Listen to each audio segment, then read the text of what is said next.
Tottenham এবং সন যেন একই সুতোয় গাঁথা দুটি নাম। এবার সেই টটেনহাম হটস্পারকে বিদায় জানাচ্ছেন ক্লাবের প্রাণভ্রমরা সন হিউং-মিন।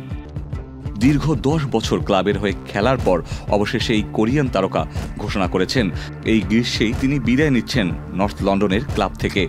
২০১৫ সালে মাত্র ২৩ বছর বয়সে বায়ার লেভারকুসেন থেকে টটেনহামে যোগ দেন সন। এরপর ক্লাবটির জার্সিতে খেলেছেন ৪৫৪টি ম্যাচ, করেছেন ১৭৩টি গোল এবং ১০০র বেশি অ্যাসিস্ট। শুধু টটেনহামেরই না, বরং প্রিমিয়ার লিগ ইতিহাসের অন্যতম সফল এশিয়ান খেলোয়াড় হয়ে উঠেছেন তিনি। ২০২৫ সালের মে মাসে টটেনহামের হয়ে ইউরোপা লিগ জিতে দলকে ১৭ বছর পর প্রথম বড় ট্রফি এনে দেন শন। সেই মুহূর্তটিকেই জীবনের সেরা বলে উল্লেখ করেছেন তিনি। বান্ডেল থাকলে প্রতি সেনমানিতে টাকা বাঁচবে।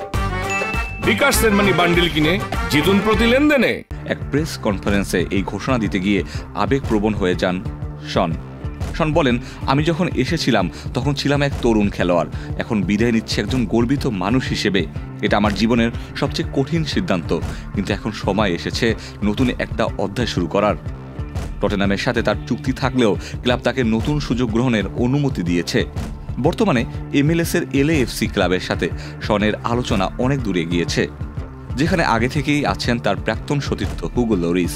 তবে সৌদি আরব থেকেও কিছু ক্লাব আগ্রহ দেখিয়েছে, বিশেষ করে আল হিলাল। টটেনহাম ম্যানেজমেন্ট ইতিমধ্যে আলোচনা করেছে কে হবেন শনের উত্তরসূরি অধিনায়ক। শোনা যাচ্ছে আর্জেন্টিনার তারকা ডিফেন্ডার ক্রিস্টিয়ানো রোমেরো হতে পারেন পরবর্তী অধিনায়ক। শনের বিদায় টটেনহাম সমর্থকদের জন্য একটি বড় ধাক্কা। শনের প্রস্থান মানে শুধু একজন খেলোয়াড়ের বিদায় না, এটা এক যুগের রীতি। Ikhtiyar Ferdous, channel I.